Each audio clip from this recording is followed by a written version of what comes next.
La ville de Guangzhou prend des mesures contre le virus Zika. En effet, 2 personnes ont été diagnostiquées comme porteuses du virus. Guangzhou est en état d'alerte.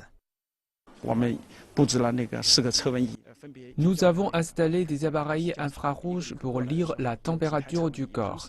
Ils ciblent différentes positions du visage pour ne pas manquer un cas de fièvre. Guangzhou est un hub commercial et un centre d'échange entre la Chine et l'Amérique latine, où sévit justement le virus Zika. Des précautions sont prises pour vérifier la température des passagers qui passent par l'aéroport de la ville. Les cas suspects seront examinés plus avant.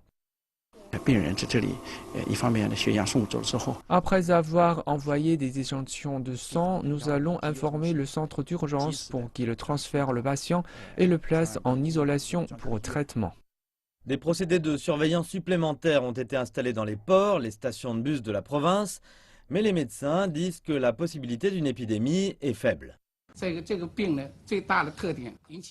Les symptômes sont légers. Zika attire beaucoup d'attention à cause des femmes enceintes de bébés microcéphales. Et il n'existe aucun vaccin contre le virus. Nous ne savons toujours pas si le virus peut se transmettre par l'allaitement, les relations sexuelles ou la salive. Le deuxième cas de Zika avait été détecté à Guangzhou il y a une semaine. La température du patient est de nouveau normale. Les experts disent que les symptômes peuvent durer jusqu'à 7 jours, une période pendant laquelle la plupart des patients finissent par guérir.